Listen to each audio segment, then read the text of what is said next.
Well, it's almost a year It's been a busy year of making these videos. making videos, playing games. I mean, it's pretty rough life. Oh, yeah. So rough. I can't wait to do it again in 2024. It's a lot Yes. of fun. Yeah, I've already been scouting out the releases for 2024. Ooh. Well, before we go through those releases, let's talk about what came out in 2023 we enjoyed. Yeah, our top 5 list of our games that we played that came out in 2023 is coming up next.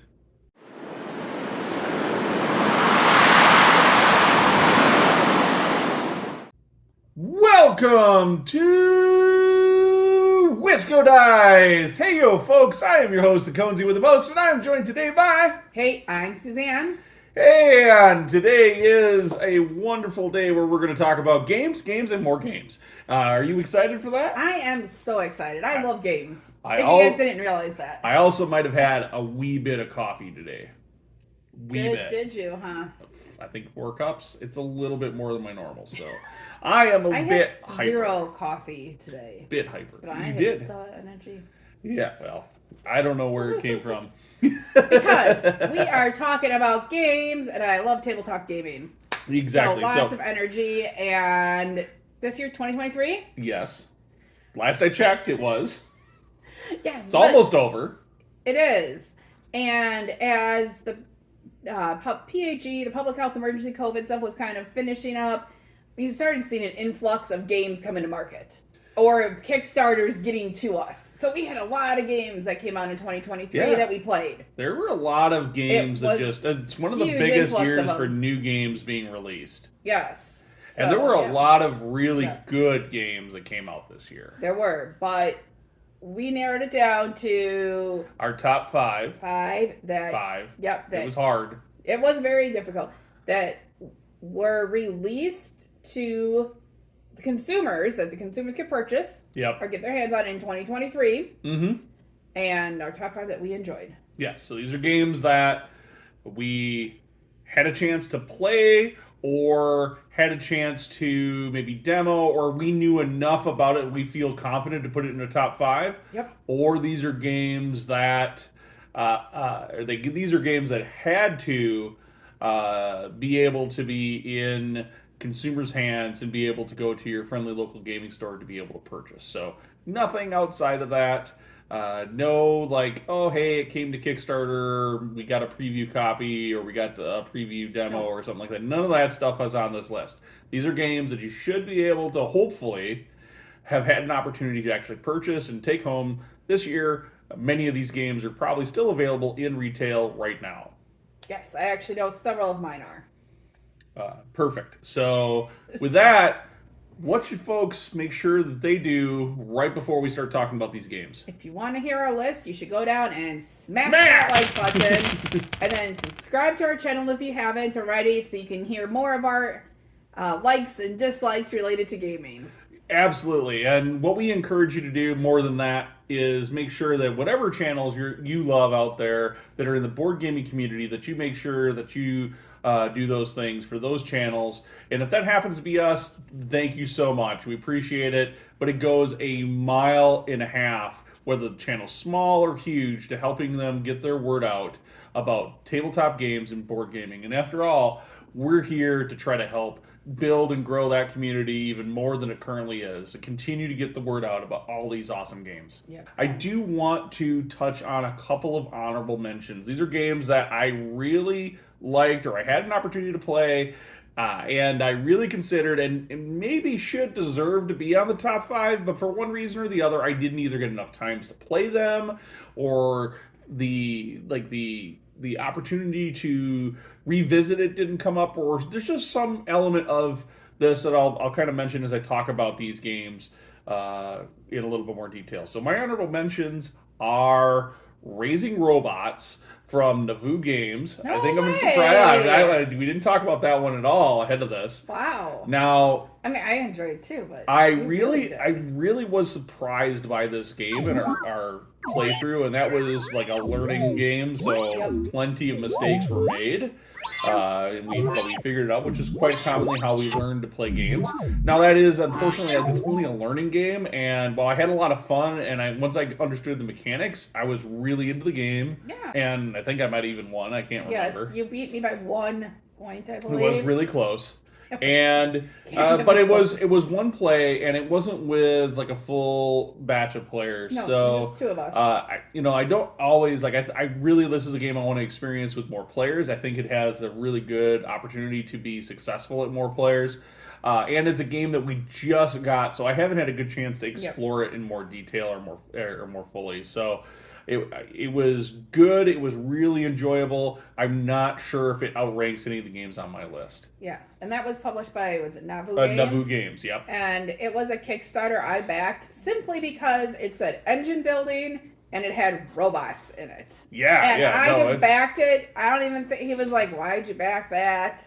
yeah, I hadn't heard about it, but it got the It's backers. It's got in our hands. I'm not even sure if it's it's quite a available for retail yet either, but it is in the hands of backers now, which is yes. why it had the opportunity to be Oh on yeah. this list. Another game that was on my honorable mentions is Hegemony Lead Your Class to Victory. We'll talk more about that later. I have a feeling it's going to come up in more detail later on this show. Yeah. Do you want me to go through my honorable mentions? Yeah, then, why don't you too? do your honorable mentions? So I have also ended up with two that I struggled with trying to put them in the top five. Ended up not. One of them was Agree to Disagree, published by Adams Apple Games. That game was really good. Yes, and they did send us a preview copy or copy of it to review that we have another video on and we've talked about on our podcast. It's very good. It is a great party game. Mm-hmm. The reason it did not make the top five is that I feel you need to play with people that know each other to play that game a bit. So taking it to a convention to play would be a little bit difficult. And I'm also just not huge on party games, but this is my favorite party game ever so far. Yeah, I think which is saying a lot because I usually go, nope. It may not be my favorite party game, but the fact that you really like it definitely helps get it to the table more and get people excited about it more. I mean, I want to take it to some family gatherings and see what happens. Yes, It I could think be that'll be disastrous, but it should be fun. And then my other honorable mention is Thunder Road Vendetta by Restoration Games, which I believe we will be talking about that later too. We'll likely be talking about that later. But yes, that one, I'll give you my reasons later for why it's an honorable mention. It's fun. So now let's get into game number 5. All right, so game number 5, I'm going to go ahead and kick things off with Thunder Road Vendetta from Restoration Games. Now, this game is a post-apocalyptic car race, destruction, randomness, craziness game. Yep. And I can see that element being an element that some players may not care for, but if you're one of those players, I would still recommend you give this game a try because and embrace the random silliness. If given the decision to try to do something that you're going to do to try to win the game or to see random chaos happen, always pick the random chaos and embrace it because that's what this game is about. Yeah, you gotta do that. It is so much fun. I really wrote this game off originally as a game that I was curious about, that I wanted to try, but I didn't think we'd want to own. This game has hit the table so much. It's fairly quick. It's a fairly quick game, and even if you get eliminated, because it does have player elimination, which is a mechanic I know neither of us really care for, you're not sitting there that long. It's like, oh hey, I sat there for 10 or 15 minutes, maybe tops. Interacting with the other people and suggesting and egging them on or cheering when cars are destroyed. You start encouraging the extra destruction at that point. You end up watching the race, and how many people watch car races with the cars are just going around and around in circles? This is even better. Yeah, it is. It's great. For all you NASCAR fans out there, this is better. But so why didn't you? So for me, it just didn't hit the top 5. Partly because you have to have, again, like a specific group of people in a specific mindset to play it.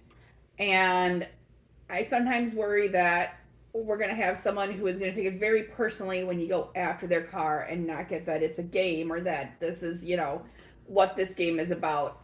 And so for me, that just kind of knocked it down just a little bit. But it is definitely, I mean, I'll never say no to playing it. Yeah, I mean, as far as racing games that we got to play this year, like we got introduced to Heat this year and bought a copy of that, which I know that's a game from last year, and we got this game And Thunder Rolls.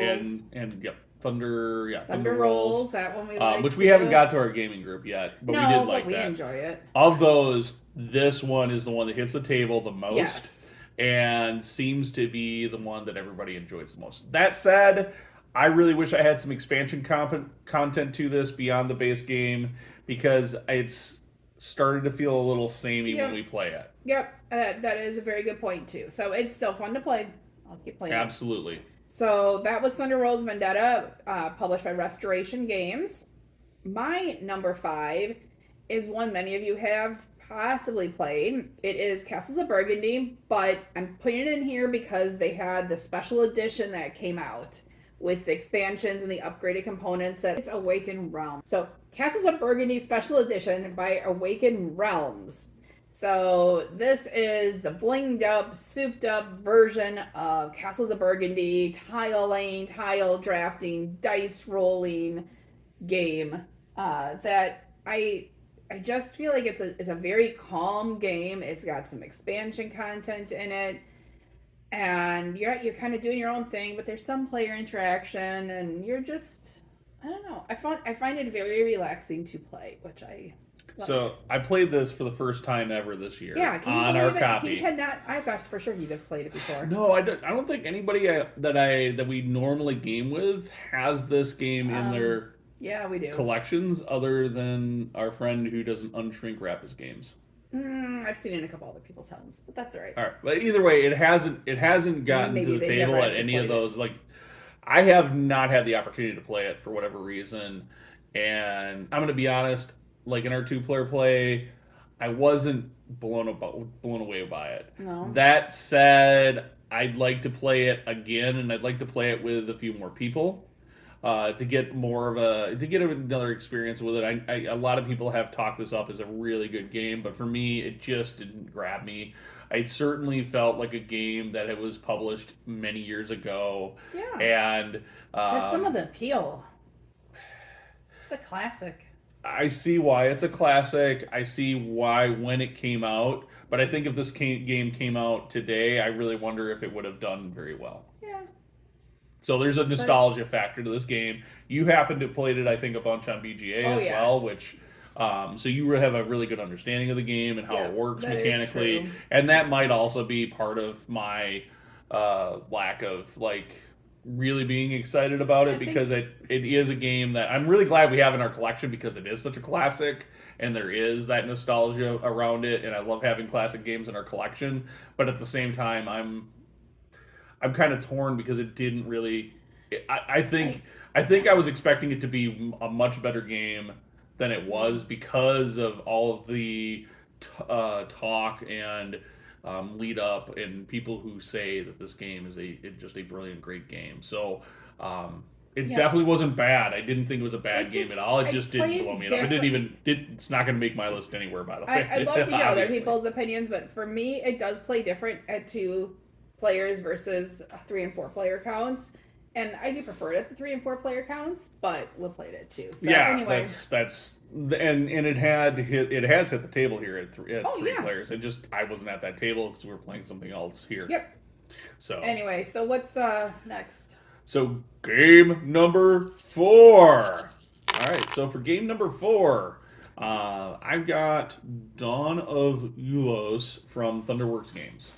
So this is on my list also. Yeah, so we're going to talk about Dawn of Ulos because it's not your 4, I don't think. It is not my 4. So we'll talk about Dawn of Ulos a little bit when it comes up on her list and give our full opinions about it.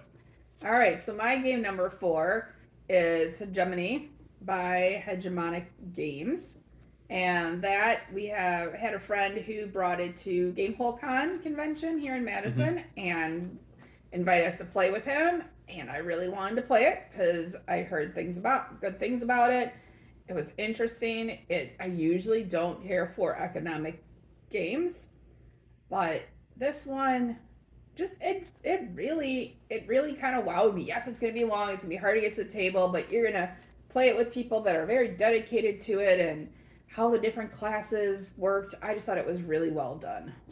Yes, I'll agree. This game is very well done, and uh, we actually asked our friend to to bring it because Yep. I let you know he had it, and you were like, "Ooh, I really want to play this," and so I meant we mentioned it to him at like day one at Gamehole Con, and he was like, "I will bring it, and we will play it," and so we got a chance to Yep. play it on That Saturday was night. great. I will say of the play, like I really enjoyed the play. I think I played poorly. Well, I know I played poorly, but I also feel like because I played the capitalists and there was kind of a resound one, I probably egged it on a little bit. So Yeah. there's my fault for that. People that need to be pro But government to support you were very or pro capitalism. but They the were pro but government. there was a definite resounding attitude of anti-capitalism at the Oh yeah. table, like support the working class, support the middle class. Like that was the Yeah. general mentality of the players at the table, like including myself, right? And because of that, I think the play was skewed a bit, and the capitalists really struggle. And I can see people's economical and potentially even political views dictating how this game gets played out Yeah. at the tabletop. So, that said, I would be really excited to sit down and play this game again, particularly as the capitalist again, because I do feel like I made a bunch of mistakes. And knowing that going in, there might have been some things that I could have capitalized on that would have helped the game work out in my favor better. Yep. As it was, I really stunk the my score was so pathetically poor at the end of the game comparatively. Like it was I was Yeah. you winning it. You had like double the points I did, and I wasn't even like 15 or 20 points within like Yeah. third place. Well, I So was the state. I just helped everyone, and they helped raise my score. mhm. so Anyway. I mean, but I think it's a really good game, and it's one that I Yeah. wouldn't mind actually owning. Well, So, maybe one of these days when we run out of games. but yeah, that was Hegemony Lead Your Class to Victory. Very Yes. good game from Hegemonic Project Games. We do hope to see further games from them in the future. And I mean, this game felt really complete, but I would be okay if there People was can expansion always to it find too. expansions for most games. So, anyway, Game number 3. So are we the same? we are Because the I've got, same for game I've number got, 3. yep. So I've got Barcelona from Board and Dice. Guess what? I have the same one. Yep. Are you sure you didn't have caffeine? There was some caffeine in my green tea, but that Wow. was like All right. 4 or 5 hours ago. So Barcelona is it kind of is the latest game. I guess Nucleum is now the latest game from Board and Dice, which we haven't gotten our hands on yet, Yes, but so- saw it at Gen Con and absolutely I loved it. But Barcelona is You're I don't at know the what it's city, yeah and it's a period in history where people are moving around, and Barcelona is being developed. Mhm. So, in the hour or two that you were playing the game, you were going through a huge period of history for Barcelona, and just with how it changes and develops, and kind of developing and encouraging people to move to certain places, right, Yep. and whatnot. yeah, I don't remember the game and how how it played as much because we only played it the one time and it was just a two-player play. But I remember absolutely loving it, and I really have. I've tried a couple of times to get it on the table now for our board game, for like either the board game nights or for like our game nights at Misty Mountain Games. It just hasn't seemed to happen, but I really It am will excited soon, to. I'm sure. Yeah, it is high on my list to get back to the table, play it with a 3 or 4 players. But it did definitely. I do definitely like. I have this firm memory that this game was a ton of fun to play. There's just a lot of different actions and different ways you can go in this game. And So yeah, so I do like that. So it's not like you're just chasing someone else around the board, and it's not obvious if you're ahead or behind, yeah, and where you're going to I end up at the definitely end of the appreciate game. that. Like, I appreciate not So having the complete score in front of me. I like having the score kind of unveiled at the end of the game because it yeah, means, for me, any game that does that means I keep staying invested, and I don't feel like, hey, I'm completely crushed by all the other players or something, and kind of start giving up at the end. yeah, But it honestly, this for me, I love board and dice. I absolutely, and all of the board and dice games that I've played, all the T series games, all of them, I absolutely love them.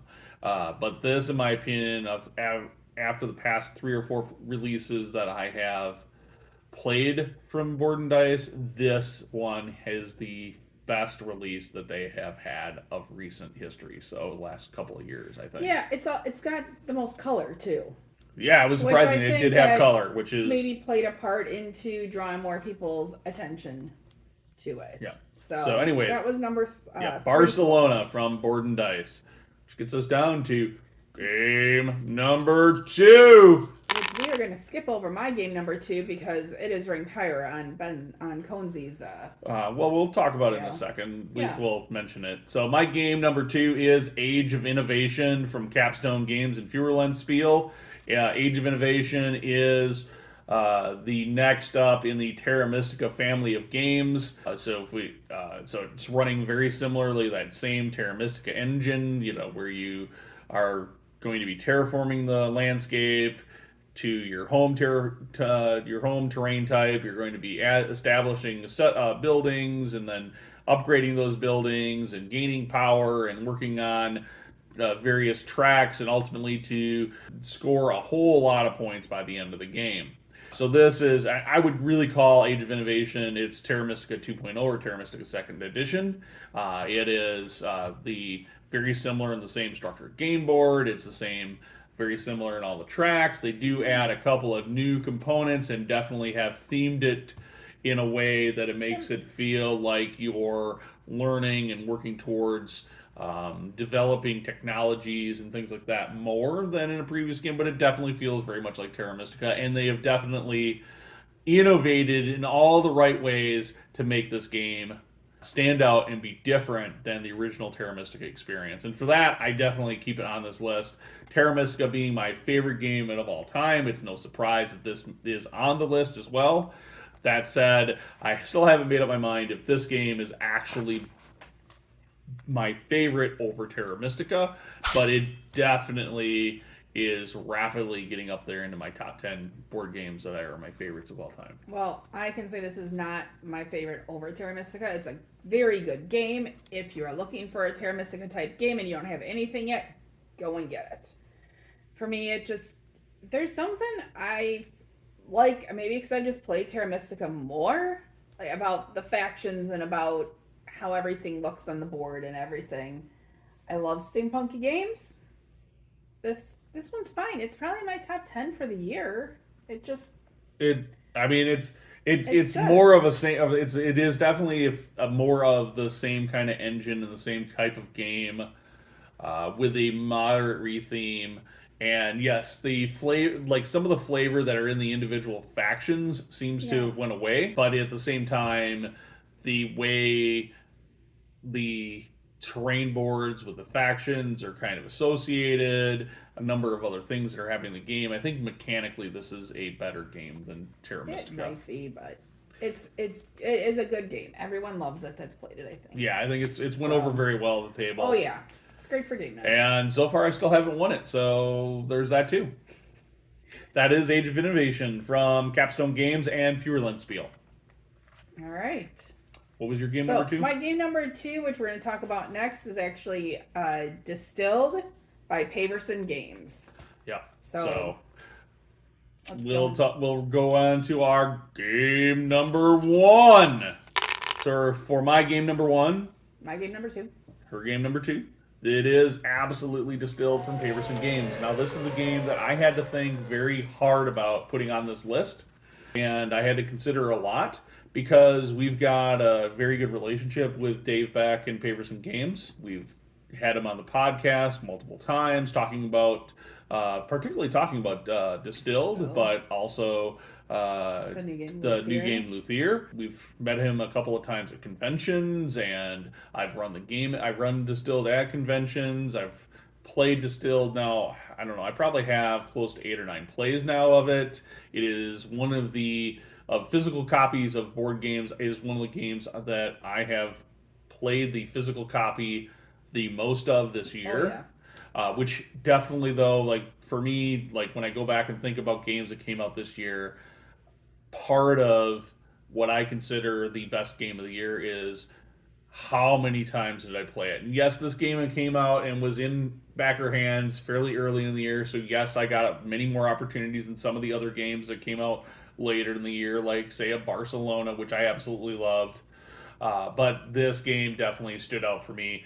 I have two minor quips or complaints about the game. One is the text size on the cards, which apparently in the reprint he's going to fix, and two is it's to me it's kind of hard to identify what player card or player color you are based on your board. But But once you see it, Dave you pointed that out to can't me too. not see So it.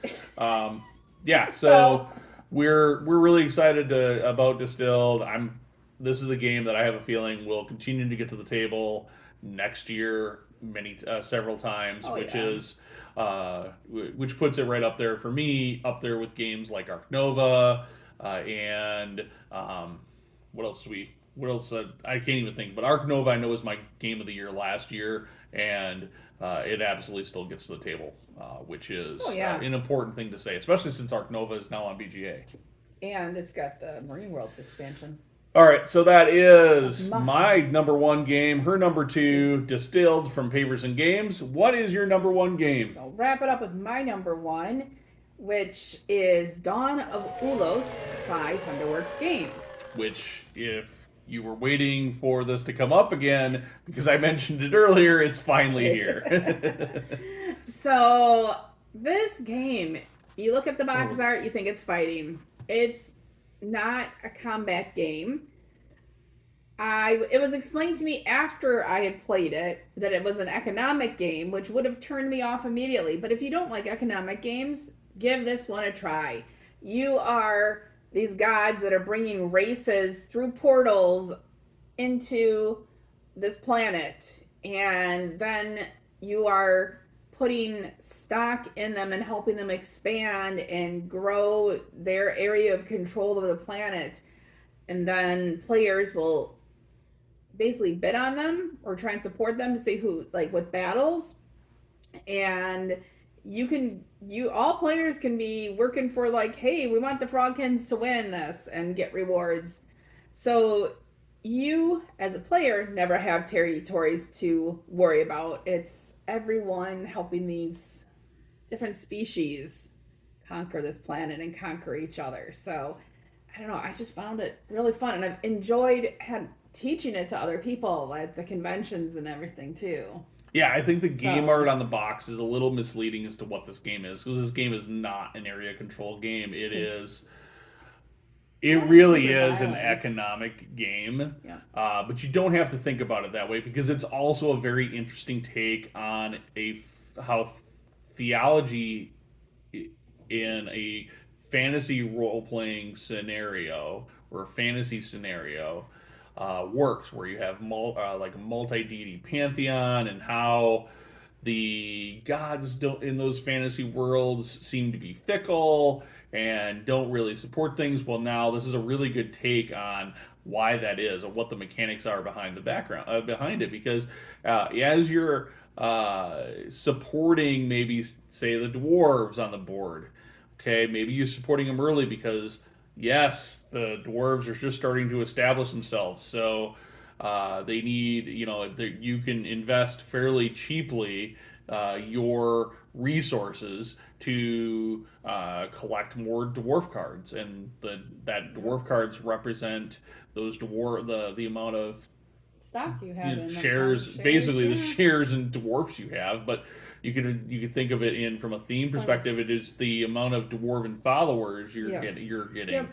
and then if the dwarves prosper and grow their areas of control and win wars against other races, those shares or that faith starts to reap better, because you could say, oh hey, early in the game that one dwarf follower was that one card is worth one dwarf follower, but by the end of the game, thematically in your head, that one dwarf follower, if the dwarves did well, that might be 20 or 100 or 500 dwarves. Yeah. So and so now you're reaping the rewards of the dwarves establishing a religion that's worshiping you, the deity you're playing in the game. Which, I mean, if that's not for you, then you just get back to economics and thinking about Yeah. your buying shares and selling shares, and having some conflicts. So these could be dwarves or businesses or whatever they want to be on the game. So you can think about it in both ways, and it works out very well. Yeah, market control type games. So, Mm-hmm. yeah, so that was my number one, which is Dawn of Ulos by Thunderworks Games.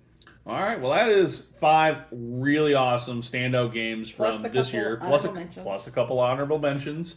But what we're really curious about now is, what were your favorite games that came out in 2023 that were actually published that you got a chance to play in 2023? So if you just want to slide right down to those comments down below and let us know, we'd appreciate that so much.